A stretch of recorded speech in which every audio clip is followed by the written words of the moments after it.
ಓಂ ಶಾಂತಿ. ಶಿವ ತಂದೆಯ ಮಧುರ ಮಹಾವಾಕ್ಯ. ಮುರುಳಿಯ ದಿನಾಂಕ 29/1/2024. ಪ್ರಾತಃ ಮುರುಳಿ ಬಾಪ್ದಾದ ಮಧುಬನ. ಮಧುರ ಮಕ್ಕಳೇ, ಹೇಗೆ ತಂದೆಯು ತಮ್ಮನ್ನು ಶೃಂಗಾರ ಮಾಡುತ್ತಾರೆಯೋ ಹಾಗೆಯೇ ನೀವು ಅನ್ಯರ ಶೃಂಗಾರ ಮಾಡಬೇಕು. ಇಡೀ ದಿನ ಸರ್ವಿಸ್ ಮಾಡಿ, ಯಾರೇ ಬಂದರೂ ಅವರಿಗೂ ತಿಳಿಸಿ. ಚಿಂತೆಯ ಯಾವುದೇ ಮಾತಿಲ್ಲ.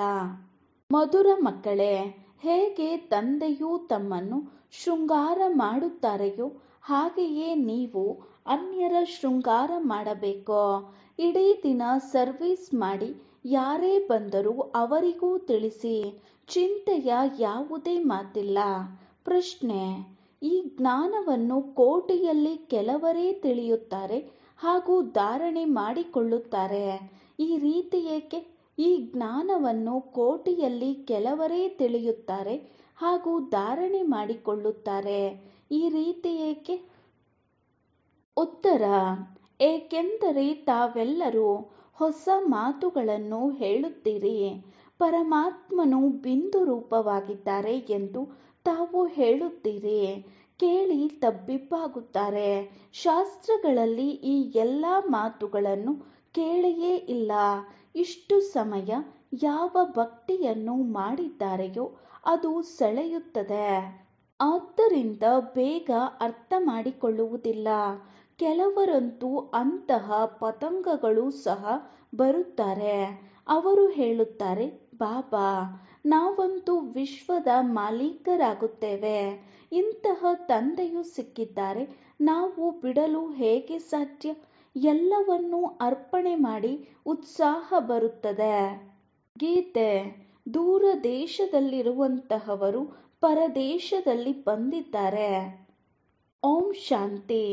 ಮಧುರಾತಿ ಮಧುರ ಮಕ್ಕಳು, ನಾವು ಪ್ರಾಮಾಣಿಕರಾಗಿದ್ದೇವೆ ಎಂದು ಚೆನ್ನಾಗಿ ತಿಳಿದುಕೊಂಡಿದ್ದಾರೆ. ಇದು ನಮ್ಮ ದೇಶವಲ್ಲ. ಇದು ಬೇಹದ್ದಿನ ನಾಟಕವು ಬಹಳ ದೊಡ್ಡ ನಾಟಕವಾಗಿದೆ. ಎಷ್ಟೊಂದು ದೀಪಗಳಿವೆ, ಇವು ಬೆಳಗುತ್ತಲೇ ಇರುತ್ತದೆ. ಆತ್ಮಕ್ಕೆ ಗೊತ್ತಿದೆ, ನಾವೆಲ್ಲರೂ ಪಾತ್ರಧಾರಿಗಳು. ನಂಬರ್ ಬಾರ್ ತಮ್ಮ ಪಾತ್ರದ ಅನುಸಾರವಾಗಿ ಸಮಯದಲ್ಲಿ ಬರುತ್ತೇವೆ. ಇಲ್ಲಿ ಪಾತ್ರವನ್ನು ಅಭಿನಯಿಸುತ್ತೇವೆ. ಮೊಟ್ಟ ಮೊದಲು ತಾವು ಮನೆಗೆ ಹೋಗಿ ನಂತರ ಇಲ್ಲಿಗೆ ಬರುತ್ತೀರಿ. ಇದನ್ನು ಚೆನ್ನಾಗಿ ತಿಳಿದು ಮತ್ತು ಧಾರಣೆ ಮಾಡಿಕೊಳ್ಳುವ ವಿಚಾರವಾಗಿದೆ. ನಾಟಕದ ಪಾತ್ರಧಾರಿಗಳಾಗಿರುತ್ತಾರೆ. ಒಂದು ವೇಳೆ ಪರಸ್ಪರರಲ್ಲಿ ಕರ್ತವ್ಯವನ್ನು ತಿಳಿಯದಿದ್ದರೆ ಅವರಿಗೆ ಏನೆಂದು ಹೇಳಬಹುದು? ಡ್ರಾಮಾದ ಆದಿ ಮಧ್ಯ ಅಂತ್ಯವನ್ನು ತಿಳಿಯುವುದರಿಂದ ತಾವು ಇಂತಹವರಾಗುತ್ತೀರಿ. ಈ ವಿದ್ಯೆಯು ಎಲ್ಲದಕ್ಕಿಂತ ಭಿನ್ನವಾಗಿದೆ. ತಂದೆಯು ಬೀಜರೂಪ ಜ್ಞಾನಪೂರ್ಣರಾಗಿದ್ದಾರೆ.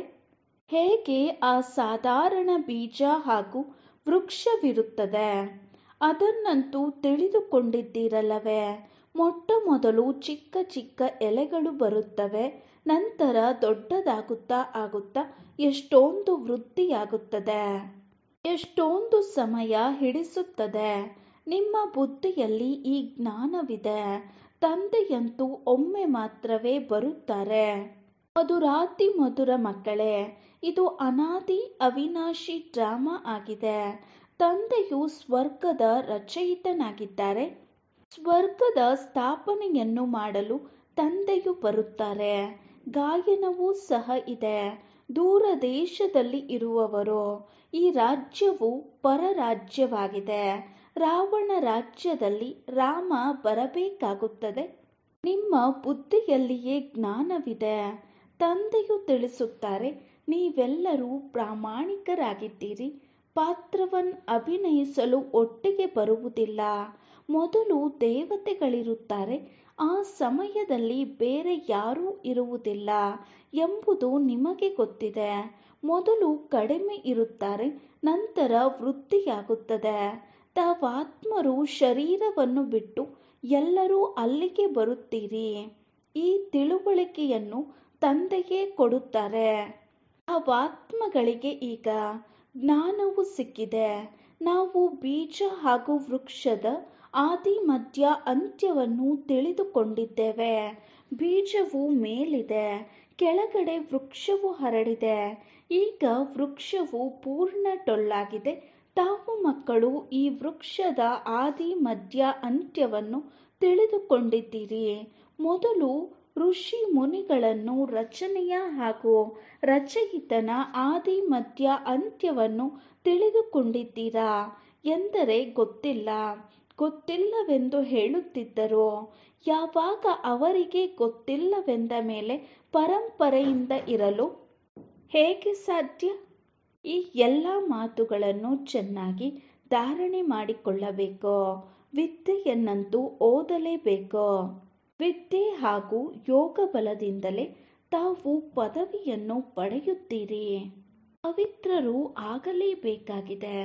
ಪವಿತ್ರರನ್ನಾಗಿ ತಂದೆಯ ವಿನಃ ಮತ್ಯಾರೂ ಮಾಡಲು ಸಾಧ್ಯವಿಲ್ಲ. ವಿನಾಶಿ ಧನವನ್ನು ದಾನ ಮಾಡಿದರೆ ರಾಜರ ಮನೆತನದಲ್ಲಿ ಅಥವಾ ಒಳ್ಳೆಯ ಕುಲದಲ್ಲಿ ಜನ್ಮ ಪಡೆಯುತ್ತೀರಿ. ತಾವು ಮಕ್ಕಳಿಗೆ ಬಹಳ ದೊಡ್ಡ ಮನೆಯಲ್ಲಿ ಜನ್ಮ ಸಿಗುತ್ತದೆ. ಹೊಸ ಪ್ರಪಂಚವಂತೂ ಬಹಳ ಚಿಕ್ಕದಾಗಿರುತ್ತದೆ. ಸತ್ಯಯುಗದಲ್ಲಿ ದೇವತೆಗಳದ್ದು ಒಂದು ಹಳ್ಳಿಯ ರೀತಿ ಇರುತ್ತದೆ. ಪ್ರಾರಂಭದಲ್ಲಿ ಬಾಂಬೆಯು ಎಷ್ಟು ಚಿಕ್ಕದಾಗಿತ್ತು, ಈಗ ನೋಡಿ ಎಷ್ಟೊಂದು ವೃದ್ಧಿಯಾಗಿದೆ. ಆತ್ಮರೆಲ್ಲರೂ ತಮ್ಮ ಪಾತ್ರವನ್ನು ಅಭಿನಯಿಸುತ್ತಾರೆ. ಎಲ್ಲರೂ ಪ್ರಾಮಾಣಿಕರಾಗಿದ್ದಾರೆ. ತಂದೆಯು ಒಂದು ಬಾರಿ ಮಾತ್ರ ಪ್ರಯಾಣಿಕರಾಗಿದ್ದಾರೆ. ನೀವು ಸಹ ಒಂದು ಬಾರಿಯ ಪ್ರಯಾಣಿಕರಾಗಿದ್ದೀರಿ. ತಾವು ಒಮ್ಮೆ ಮಾತ್ರ ಬರುತ್ತೀರಿ. ಮತ್ತೆ ಪುನರ್ಜನ್ಮವನ್ನು ಪಡೆಯುತ್ತಾ ಪಾತ್ರವನ್ನು ಅಭಿನಯಿಸುತ್ತಲೇ ಇರುತ್ತೀರಿ. ಈಗ ತಾವು ಅಮರ ಲೋಕಕ್ಕೆ ಹೋಗಲು ಅಮರ ಕಥೆಯನ್ನು ಕೇಳುತ್ತೀರಿ. ಇದರಿಂದ 21 ಜನ್ಮಗಳು ಶ್ರೇಷ್ಠ ಪದವಿಯನ್ನು ಪಡೆಯುತ್ತೀರಿ. 21 ಪೀಳಿಗೆ ಎನ್ನುತ್ತಾರಲ್ಲವೇ? ಪೀಳಿಗೆ ಎಂದರೆ ವೃದ್ಧಾಪ್ಯದ ತನಕವಾಗಿದೆ.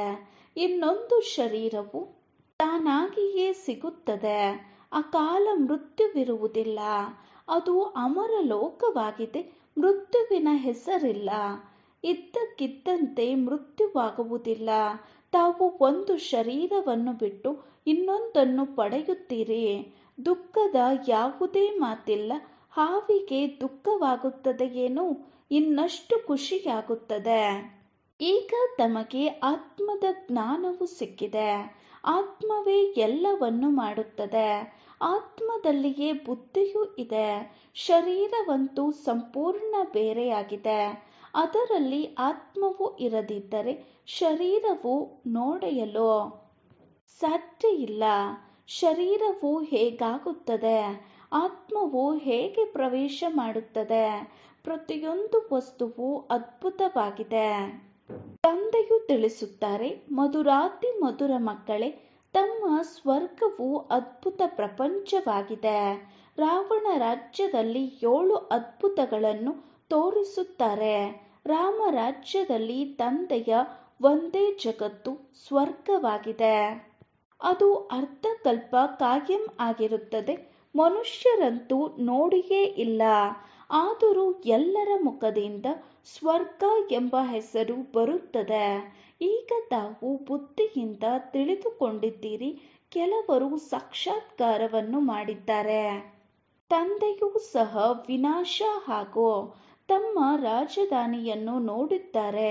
ಅರ್ಜುನನಿಗೂ ಸಹ ಸಾಕ್ಷಾತ್ಕಾರದಲ್ಲಿ ತೋರಿಸಿದ್ದಾರೆ. ಈಗ ಅವಶ್ಯಕವಾಗಿ ಇದು ಗೀತಾ ಎಪಿಸೋಡ್ ಆಗಿದೆ. ತಂದೆಯು ತಿಳಿಸುತ್ತಾರೆ, ಮಕ್ಕಳೇ, ಇದು ಪುರುಷೋತ್ತಮ ಸಂಗಮ ಯುಗವಾಗಿದೆ. ಇಲ್ಲಿಯೇ ನಾನು ಬಂದು ಮಕ್ಕಳಿಗೆ ರಾಜಯೋಗವನ್ನು ಕಲಿಸುತ್ತೇನೆ ಮತ್ತು ಇಷ್ಟು ಶ್ರೇಷ್ಠರನ್ನಾಗಿ ಮಾಡುತ್ತೇನೆ.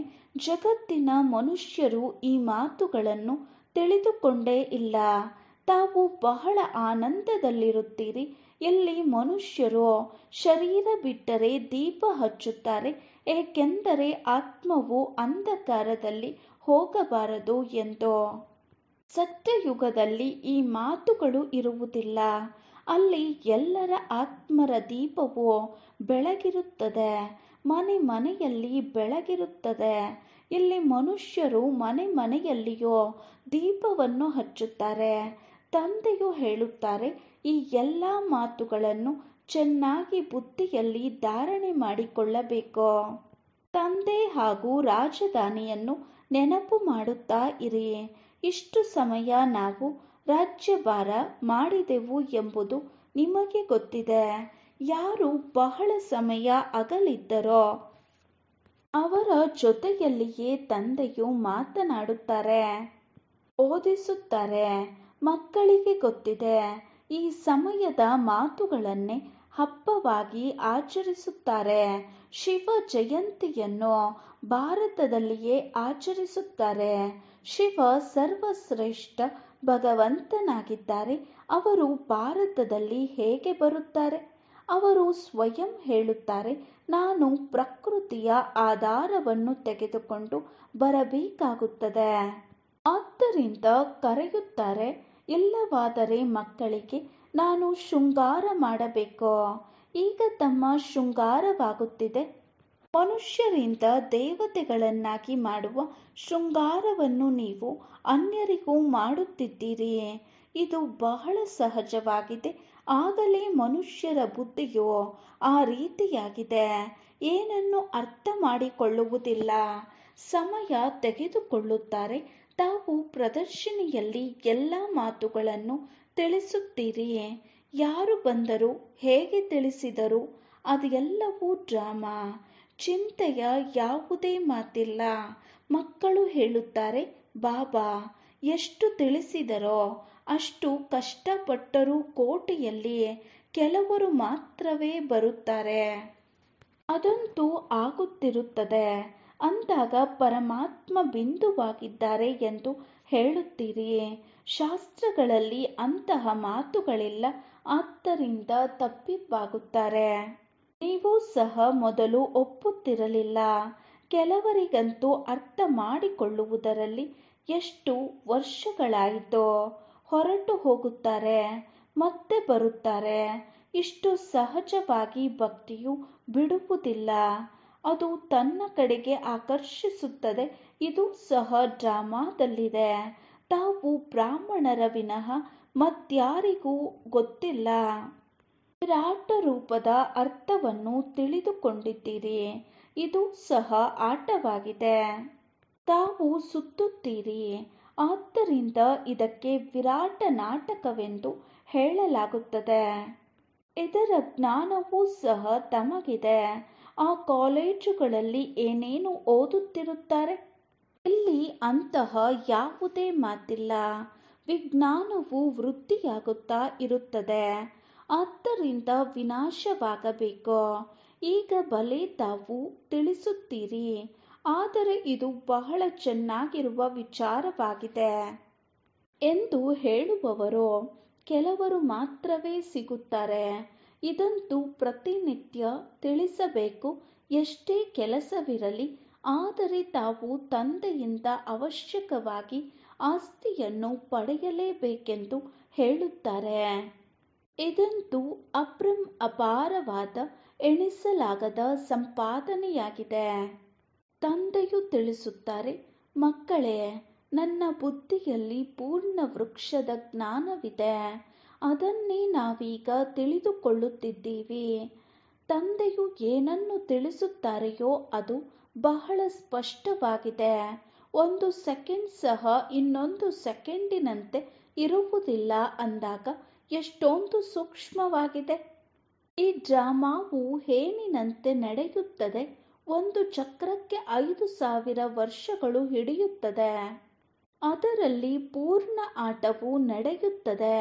ಅದನ್ನೇ ತಿಳಿದುಕೊಳ್ಳಬೇಕು.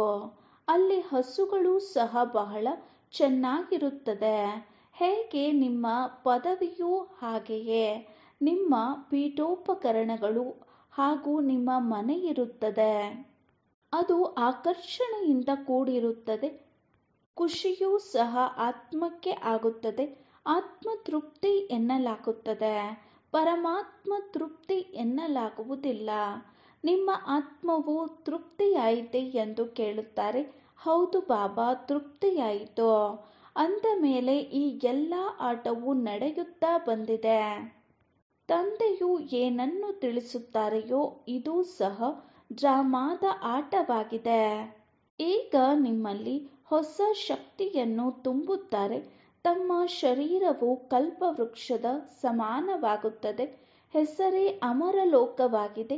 ಆತ್ಮವು ಅಮರವಾಗಿದೆ. ಅಂದಾಗ ಮೃತ್ಯುವು ಕಬಳಿಸಲು ಸಾಧ್ಯವಿಲ್ಲ. ತಂದೆಯು ನೀವಾತ್ಮರ ಜೊತೆ ಮಾತನಾಡುತ್ತಾರೆ. ಅಕಾಲ ಆತ್ಮವು ಯಾವ ಸಿಂಹಾಸನದ ಮೇಲೆ ಕುಳಿತಿದೆಯೋ ಅದರ ಜೊತೆ ಮಾತನಾಡುತ್ತದೆ. ಆತ್ಮವು ಈ ಕಿವಿಗಳಿಂದ ಕೇಳಿಸಿಕೊಳ್ಳುತ್ತದೆ. ನಾವಾತ್ಮರಿಗೆ ತಂದೆಯು ಓದಿಸಲು ಬಂದಿದ್ದಾರೆ. ತಂದೆಯ ದೃಷ್ಟಿಯು ಸದಾ ಆತ್ಮಗಳ ಮೇಲಿರುತ್ತದೆ. ತಮಗೂ ಸಹ ತಂದೆಯು ತಿಳಿಸುತ್ತಾರೆ, ಸದಾ ಸಹೋದರನ ದೃಷ್ಟಿಯನ್ನಿಟ್ಟುಕೊಳ್ಳಿ. ಸಹೋದರನ ಜೊತೆ ನಾವು ಮಾತನಾಡುತ್ತೇವೆ ಮತ್ತೆ ವಿಕಾರ ದೃಷ್ಟಿ ಹೋಗಬಾರದು. ಅಂದಾಗ ಇದರಲ್ಲಿ ಬಹಳ ಚೆನ್ನಾಗಿ ಅಭ್ಯಾಸವಿರಬೇಕು. ನಾನಾತ್ಮ ಇಷ್ಟು ಜನ್ಮಗಳ ಪಾತ್ರವನ್ನು ಅಭಿನಯಿಸಿದೆನೋ, ನಾನು ಪುಣ್ಯಾತ್ಮನಾಗಿದ್ದೆನೋ, ನಾನೇ ಪವಿತ್ರ ಆತ್ಮನಾಗಿದ್ದೆನೋ. ಚಿನ್ನದಲ್ಲಿಯೇ ತುಕ್ಕು ಬೀಳುತ್ತದೆ. ಯಾವ ಆತ್ಮರು ಕೊನೆಯಲ್ಲಿ ಬರುತ್ತಾರೆಯೋ ಅವರಿಗೆ ಏನು ಹೇಳಬಹುದು? ಅದರಲ್ಲಿ ಸ್ವಲ್ಪವೇ ಚಿನ್ನವಿರುತ್ತದೆ. ಬಲೆ ಪವಿತ್ರರಾಗಿ ಹೋಗುತ್ತಾರೆ. ಆದರೆ ಶಕ್ತಿಯಂತೂ ಕಡಿಮೆಯಲ್ಲವೇ? ಒಂದೆರಡು ಜನ್ಮಗಳನ್ನು ಪಡೆಯುತ್ತಾರೆ ಅಂದಾಗ ಇದರಲ್ಲಿ ಏನಾಯಿತು? ತಂದೆಯು ಯಾವ ಮುರುಳಿಯನ್ನು ನುಡಿಸುತ್ತಾರೆಯೋ ಅದು ಖಜಾನೆಯಾಗಿದೆ. ಎಲ್ಲಿಯವರೆಗೆ ತಂದೆಯು ಕೊಡುತ್ತಾರೆ ಅಲ್ಲಿಯವರೆಗೆ ತಾವು ತಂದೆಯನ್ನು ನೆನಪು ಮಾಡುತ್ತೀರಿ. ನೆನಪಿನಿಂದಲೇ ತಾವು ಸದಾ ಕಾಲಕ್ಕೆ ಆರೋಗ್ಯವಂತರಾಗುತ್ತೀರಿ. ಸುಮ್ಮನೆ ಕುಳಿತುಕೊಳ್ಳುವುದರಿಂದ ಬಹಳ ಲಾಭವಿದೆ. ಮನ್ಮನಾಭವದ ಅರ್ಥವನ್ನು ಯಾರೂ ತಿಳಿದುಕೊಂಡಿಲ್ಲ. ತಂದೆಯು ಪ್ರತಿಯೊಂದು ಮಾತಿನ ಅರ್ಥವನ್ನು ತಿಳಿಸುತ್ತಾರೆ. ಇಲ್ಲಂತೂ ಅನರ್ಥವಾಗಿದೆ. ಎಲ್ಲದಕ್ಕಿಂತ ದೊಡ್ಡ ಅನರ್ಥವೆಂದರೆ ಕಾಮವಿಕಾರತೆ. ಇದರಿಂದ ಆದಿ ಮಧ್ಯ ಅಂತ್ಯ ದುಃಖ ಪಡೆಯುತ್ತಾರೆ. ಎಲ್ಲದಕ್ಕಿಂತ ಕೊಳಕು ಹಿಂಸೆಯಾಗಿದೆ. ಆದ್ದರಿಂದ ಇದಕ್ಕೆ ನರಕವೆನ್ನಲಾಗುತ್ತದೆ. ಸ್ವರ್ಗ ಹಾಗೂ ನರಕದ ಯಾವುದೇ ಅರ್ಥವನ್ನು ತಿಳಿದುಕೊಂಡಿಲ್ಲ. ಅದು ನಂಬರ್ 1, ಇದು ಕೊನೆಯ ನಂಬರಿನದ್ದಾಗಿದೆ. ತಮಗೆ ಗೊತ್ತಿದೆ, ತಾವು ವಿಶ್ವನಾಟಕದ ಪಾತ್ರಧಾರಿಗಳಾಗಿದ್ದೇವೆ. ತಾವು ಗೊತ್ತಿಲ್ಲವೆಂದು ಹೇಳುವುದಿಲ್ಲ. ತಾವು ಶ್ರೀಮತದಿಂದ ಎಷ್ಟು ಒಳ್ಳೆಯ ಚಿತ್ರವನ್ನು ಮಾಡುತ್ತೀರಿ, ಅದನ್ನು ಮನುಷ್ಯರು ನೋಡುತ್ತಿದ್ದಂತೆಯೇ ಖುಷಿಯಾಗಬೇಕು ಹಾಗೂ ಸಹಜವಾಗಿ ಅರ್ಥ ಮಾಡಿಕೊಳ್ಳಬೇಕು. ಈ ಚಿತ್ರವನ್ನು ಮಾಡುವುದು ಸಹ ಡ್ರಾಮಾದಲ್ಲಿ ನಿಶ್ಚಿತವಾಗಿದೆ. ಅಂತಿಮದಲ್ಲಿ ತಾವು ನೆನಪಿನಲ್ಲಿಯೇ ಇರುತ್ತೀರಿ. ಸೃಷ್ಟಿ ಚಕ್ರವೂ ಸಹ ಬುದ್ಧಿಯಲ್ಲಿ ಬರುತ್ತದೆ. ಹೊಸ ಪ್ರಪಂಚವನ್ನಾಗಿ ಯಾರು ಮಾಡುತ್ತಾರೆ ಹಾಗೂ ಹಳೆಯ ಪ್ರಪಂಚವನ್ನಾಗಿ ಯಾರು ಮಾಡುತ್ತಾರೆ ಎಂಬುದನ್ನು ತಾವೇ ತಿಳಿದುಕೊಂಡಿದ್ದೀರಿ. ಸತೋ ರಜೋ ತಮೋದಲ್ಲಿ ಎಲ್ಲರೂ ಬರಲೇಬೇಕು. ಈಗ ಕಲಿಯುಗವಾಗಿದೆ. ತಂದೆಯು ಬಂದು ನಮ್ಮನ್ನು ಸ್ವರ್ಗದ ಮಾಲೀಕರನ್ನಾಗಿ ಮಾಡುತ್ತಾರೆಂಬುದು ಯಾರಿಗೂ ಗೊತ್ತಿಲ್ಲ. ಯಾರ ಯೋಚನೆಗೂ ಬರುವುದಿಲ್ಲ. ನಿಮಗಂತೂ ಈಗ ಪೂರ್ಣ ಸೃಷ್ಟಿಯ ಆದಿ ಮಧ್ಯ ಅಂತ್ಯದ ಜ್ಞಾನವಿದೆ. ರಚಯಿತ ತಂದೆಯು ಬ್ರಹ್ಮ ತಂದೆಯಲ್ಲಿ ಕುಳಿತು ತಿಳಿಸುತ್ತಿದ್ದಾರೆ. ನಾನು ನೀವಾತ್ಮರ ತಂದೆಯಾಗಿದ್ದೇನೆ, ಶಿಕ್ಷಕನಾಗಿದ್ದೇನೆ. ಈ ಸಂಗಮಯುಗ ಪುರುಷೋತ್ತಮ ಯುಗವಾಗಿದೆ. ಸತ್ಯಯುಗ ಹಾಗೂ ಕಲಿಯುಗಕ್ಕೆ ಪುರುಷೋತ್ತಮ ಎನ್ನುವುದಿಲ್ಲ. ಸಂಗಮದಲ್ಲಿಯೇ ತಾವು ಪುರುಷೋತ್ತಮರಾಗುತ್ತೀರಿ. ಆಗಲೇ ತಂದೆಯು ಬಂದು ರಾಜಯೋಗವನ್ನು ಕಲಿಸುತ್ತಾರೆ. ದಿನ ಪ್ರತಿದಿನ ತಾವು ಮಕ್ಕಳಿಗೆ ತಿಳಿಸುವುದರಲ್ಲಿ ಬಹಳ ಸಹಜವಾಗುತ್ತದೆ. ವೃಕ್ಷವು ವೃದ್ಧಿಯಾಗುತ್ತಾ ಇರುತ್ತದೆ. ಪರಂಜ್ಯೋತಿಗೆ ಅರ್ಪಣೆಯಾಗಲು ಅನೇಕ ಪತಂಗಗಳು ಬರುತ್ತಾರೆ. ಇಂತಹ ತಂದೆಯನ್ನು ಯಾರು ಬಿಡುತ್ತಾರೆ? ಬಾಬಾ ನಾವಂತೂ ನಿಮ್ಮ ಬಳಿಯೇ ಕುಳಿತಿರಬೇಕು ಎಂದು ಹೇಳುತ್ತಾರೆ. ಇದೆಲ್ಲವೂ ನಿಮ್ಮದಾಗಿದೆ. ಇಂತಹ ಶ್ರೇಷ್ಠ ತಂದೆಯನ್ನು ನಾವೇಕೆ ಬಿಡಬೇಕು? ಅನೇಕರಿಗೆ ನಶೆ ಬರುತ್ತದೆ. ತಂದೆಯಿಂದ ವಿಶ್ವದ ಚಕ್ರಾಧಿಪತ್ಯವು ಸಿಗುತ್ತದೆ ಅಂದ ಮೇಲೆ ನಾವೇಕೆ ಬಿಟ್ಟು ಹೋಗಬೇಕು? ಇಲ್ಲಂತೂ ನಾವು ಸ್ವರ್ಗದಲ್ಲಿ ಕುಳಿತಿದ್ದೇವೆ. ಇಲ್ಲಿ ಯಾವುದೇ ಮೃತ್ಯುವು ಬರಲು ಸಾಧ್ಯವಿಲ್ಲ. ಆದರೆ ತಂದೆಯ ಶ್ರೀಮತವನ್ನು ಪಡೆಯಬೇಕಾಗುತ್ತದೆ. ಈ ರೀತಿ ಮಾಡಬಾರದೆಂದು ತಂದೆಯು ಹೇಳುತ್ತಾರೆ. ಉತ್ಸಾಹವಂತೂ ಬರುತ್ತದೆ, ಆದರೆ ಡ್ರಾಮಾದಲ್ಲಿ ಎಲ್ಲರೂ ಇಲ್ಲಿಯೇ ಕುಳಿತುಕೊಳ್ಳುವಂತಿಲ್ಲ. ನಶೆಯಂತೂ ಬರುತ್ತದೆ, ಏಕೆಂದರೆ ಯಾರ ಪಾತ್ರವಿದೆಯೋ ಅವರು ಕೇಳುತ್ತಿರುತ್ತಾರೆ. ತಂದೆಯೂ ಹೇಳುತ್ತಾರೆ, ತಾವು LLB ICS ಓದುತ್ತೀರೆಂದರೆ ಏನು ಸಿಗುತ್ತದೆ? ನಾಳೆ ಶರೀರ ಬಿಟ್ಟರೆ ಏನು ಸಿಗುತ್ತದೆ? ಏನೂ ಇಲ್ಲ. ಅದು ವಿನಾಶಿ ವಿದ್ಯೆಯಾಗಿದೆ. ಇದು ಅವಿನಾಶಿ ವಿದ್ಯೆಯಾಗಿದೆ. ಇದನ್ನು ಅವಿನಾಶಿ ತಂದೆಯೇ ಕೊಡುತ್ತಾರೆ. ಸಮಯವು ಬಹಳ ಕಡಿಮೆ ಇದೆ. ತಾವು ಈ ಜನ್ಮದಲ್ಲಿಯೇ ತಮೋ ಪ್ರಧಾನರಿಂದ ಸತೋ ಪ್ರಧಾನರಾಗಬೇಕು. ನೆನಪಿನಿಂದಲೇ ಸತೋ ಪ್ರಧಾನರಾಗುತ್ತೀರಿಯೇ. ಬೇರೆ ಎಲ್ಲ ದೇವತೆಗಳನ್ನು ಬಿಟ್ಟು ನನ್ನೊಬ್ಬನನ್ನೇ ನೆನಪು ಮಾಡಿ. ಶರೀರದ ಮೇಲೆ ಭರವಸೆ ಇಲ್ಲ. ಓದುತ್ತಾ ಓದುತ್ತಾ ಶರೀರ ಬಿಡುತ್ತಾರೆ ಅಂದ ಮೇಲೆ ತಿಳಿಸುವುದೇ ತಂದೆಯ ಕೆಲಸವಾಗಿದೆ. ಆ ವಿದ್ಯೆಯಲ್ಲಿ ಏನು ಸಂಪಾದನೆ ಇದೆ ಹಾಗೂ ಈ ವಿದ್ಯೆಯಲ್ಲಿ ಏನು ಸಂಪಾದನೆ ಇದೆ ಇದೂ ಸಹ ನಮಗೆ ಗೊತ್ತಿದೆ. ಶಿವ ತಂದೆಯ ಭಂಡಾರ ಸದಾ ತುಂಬಿದೆ. ಇಷ್ಟೆಲ್ಲ ಮಕ್ಕಳಿದ್ದಾರೆ. ಯಾವುದೇ ಚಿಂತೆಯ ಮಾತಿಲ್ಲ. ಹಸಿವಿನಿಂದ ಸಾಯಲು ಸಾಧ್ಯವಿಲ್ಲ. ಲೌಕಿಕ ತಂದೆಯೂ ಸಹ ನೋಡುತ್ತಾರೆ. ಮಕ್ಕಳಿಗೆ ಊಟ ಸಿಗದಿದ್ದರೆ ತಾವೂ ಸಹ ಊಟ ಮಾಡುವುದಿಲ್ಲ. ಮಕ್ಕಳ ದುಃಖವನ್ನು ತಂದೆಯು ಸಹನೆ ಮಾಡಲು ಸಾಧ್ಯವಿಲ್ಲ. ಮೊದಲು ಮಕ್ಕಳು, ನಂತರ ತಂದೆ. ತಾಯಿಯು ಎಲ್ಲರಿಗಿಂತ ಕೊನೆಯಲ್ಲಿ ಊಟ ಮಾಡುತ್ತಾರೆ. ಒಣ ರೊಟ್ಟಿಯು ಉಳಿದರೆ ಅದನ್ನೇ ತಿನ್ನುತ್ತಾರೆ. ನಮ್ಮ ಭಂಡಾರಿಯೂ ಸಹ ಅದೇ ರೀತಿ ಇದ್ದಾರೆ. ಒಳ್ಳೆಯದು.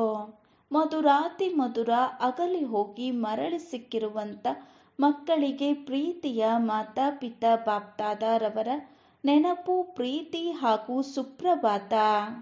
ಆತ್ಮೀಯ ಮಕ್ಕಳಿಗೆ ಆತ್ಮೀಯ ತಂದೆಯ ನಮಸ್ತೆ. ನಾವು ಆತ್ಮೀಯ ಮಕ್ಕಳ ಆತ್ಮೀಯ ತಂದೆಗೆ ನಮಸ್ತೆ ನಮಸ್ತೆ ನಮಸ್ತೆ. ಧಾರಣೆಗಾಗಿ ಮುಖ್ಯ ಸಾರ. ಫಸ್ಟ್ ಪಾಯಿಂಟ್, ಸಹೋದರ ಸಹೋದರನ ದೃಷ್ಟಿಯನ್ನು ಅರ್ಥ ಮಾಡಿಕೊಳ್ಳಬೇಕು. ನಾನಾತ್ಮ ಸಹೋದರ ಆತ್ಮನ ಜೊತೆ ಮಾತನಾಡುತ್ತಿದ್ದೇನೆ. ಅಭ್ಯಾಸ ಮಾಡಿ ವಿಕಾರಿ ದೃಷ್ಟಿಯನ್ನು ಪರಿವರ್ತನೆ ಮಾಡಿಕೊಳ್ಳಬೇಕು. ಸೆಕೆಂಡ್ ಪಾಯಿಂಟ್, ತಂದೆಯು ಯಾವ ಖಜಾನೆ ಕೊಡುತ್ತಾರೆ ಆಗ ನೆನಪಿನಲ್ಲಿ ಕುಳಿತು ಬುದ್ಧಿರೂಪಿ ಜೋಳಿಗೆಯಿಂದ ಖಜಾನೆಯನ್ನು ತುಂಬಿಕೊಳ್ಳಬೇಕಾಗಿದೆ. ಸುಮ್ಮನೆ ಕುಳಿತು ಅವಿನಾಶಿ ಸಂಪಾದನೆಯನ್ನು ಜಮಾ ಮಾಡಿಕೊಳ್ಳಬೇಕು. ವರದಾನ: ಆತ್ಮಿಕ ಮುಗುಳ್ನಗೆಯ ಮೂಲಕ ಮುಖದ ಪ್ರಸನ್ನತೆಯ ಹೊಳಪು ತೋರಿಸುವಂತಹ ವಿಶೇಷ ಆತ್ಮರಾಗಿಯೇ. ಆತ್ಮಿಕ ಮುಗುಳ್ನಗೆಯ ಮೂಲಕ ಮುಖದ ಪ್ರಸನ್ನತೆಯ ಹೊಳಪು ತೋರಿಸುವಂತಹ ವಿಶೇಷ ಆತ್ಮರಾಗಿಯೇ. ವಿವರಣೆ: ಬ್ರಾಹ್ಮಣ ಜೀವನದ ವಿಶೇಷತೆಯಾಗಿದೆ ಪ್ರಸನ್ನತೆ. ಪ್ರಸನ್ನತೆ ಅರ್ಥಾತ್ ಆತ್ಮಿಕ ಮುಗುಳ್ನಗೆ. ಜೋರಾಗಿ ನಗಬಾರದು, ಆದರೆ ಮುಗುಳ್ನಗಬೇಕು. ಇಲ್ಲ, ಯಾರಾದರೂ ಬೈಗುಳ ಮಾಡುತ್ತಿದ್ದರೂ ಸಹ ನಿಮ್ಮ ಮುಖದ ಮೇಲೆ ದುಃಖದ ಅಲೆ ಬರಬಾರದು. ಸದಾ ಪ್ರಸನ್ನ ಚಿತ್ತ. ಹೀಗೆ ಯೋಚಿಸಬೇಡಿ, ಅವರು 1 ಗಂಟೆ ಮಾತನಾಡಿದರು, ನಾನಂತೂ ಕೇವಲ 1 ಸೆಕೆಂಡ್ ಮಾತನಾಡಿದೆ. 1 ಸೆಕೆಂಡ್ ಆದರೂ ಮಾತನಾಡಿ ಅಥವಾ ಯೋಚಿಸಿ. ನಿಮ್ಮ ಮುಖದ ಮೇಲೆ ಅಪ್ರಸನ್ನತೆ ಉಂಟಾದರೆ ಫೇಲ್ ಆಗಿಬಿಡುವಿರಿ. 1 ಗಂಟೆ ಸಹನೆ ಮಾಡಿದಿರಿ, ನಂತರ ಬಲೂನ್ನಲ್ಲಿದ್ದ ಗಾಳಿ ಹೊರಟು ಹೋಯಿತು. ಶ್ರೇಷ್ಠ ಜೀವನದ ಲಕ್ಷ್ಯವುಳ್ಳ ವಿಶೇಷ ಆತ್ಮ ಈ ರೀತಿಯ ಗ್ಯಾಸ್ ಬಲೂನ್ ಆಗುವುದಿಲ್ಲ. ಸ್ಲೋಗನ್: ಶೀತಲ ಕಾಯ ಉಳ್ಳ ಯೋಗಿ ಸ್ವಯಂ ಶೀತಲ ಆಗಿ ಬೇರೆಯವರನ್ನು ಶೀತಲ ದೃಷ್ಟಿಯಿಂದ ಸಂತುಷ್ಟ ಮಾಡುತ್ತಾರೆ. ಶೀತಲ ಕಾಯವುಳ್ಳ ಯೋಗಿ ಸ್ವಯಂ ಶೀತಲ ಆಗಿ ಬೇರೆಯವರನ್ನು ಶೀತಲ ದೃಷ್ಟಿಯಿಂದ ಸಂತುಷ್ಟ ಮಾಡುತ್ತಾರೆ. ಅವ್ಯಕ್ತ ಶಾಂತಿಯ ಮೂಲಕ ಡಬಲ್ ಲೈಟ್ ಫರಿಸ್ತಾ ಸ್ಥಿತಿಯ ಅನುಭವ ಮಾಡಿ. ಹೇಗೆ ವಿಜ್ಞಾನದವರು ಮರಳಿನಲ್ಲಿಯೂ ಬೆಳೆಯನ್ನು ಬೆಳೆಯುತ್ತಾರೆ, ಹಾಗೆಯೇ ನೀವು ಶಾಂತಿಯಿಂದ ಧರಣಿಯನ್ನು ಪರಿವರ್ತನೆ ಮಾಡಿ. ಇದಕ್ಕಾಗಿ ಶುಭ ಭಾವನೆ ಸಂಪನ್ನರಾಗಿರಿ. ಬ್ರಹ್ಮ ತಂದೆಯನ್ನು ಫಾಲೋ ಮಾಡಿರಿ. ಶಾಂತಿಯ ಶಕ್ತಿಯಿಂದ ಯಾವುದೇ ಆತ್ಮನ ವೃತ್ತಿ ದೃಷ್ಟಿಯ ಪರಿವರ್ತನೆ ಮಾಡಿಬಿಡಿ. ಹೇಗೆ ಕ್ರೋಧ ಅಜ್ಞಾನದ ಶಕ್ತಿಯಾಗಿದೆ, ಹಾಗೆಯೇ ಜ್ಞಾನದ ಶಕ್ತಿ ಶಾಂತಿಯಾಗಿದೆ, ಸಹನಾ ಶಕ್ತಿಯಾಗಿದೆ. ಈಗ ಈ ಗುಣಗಳನ್ನು ತಮ್ಮ ಸಂಸ್ಕಾರಗಳನ್ನಾಗಿ ಮಾಡಿಕೊಳ್ಳಿರಿ. ಆಗ ಡಬಲ್ ಲೈಟ್ ಫರಿಸ್ತೆ ಸಹಜವಾಗಿ ಆಗಿಬಿಡುವಿರಿ. ಓಂ ಶಾಂತಿ.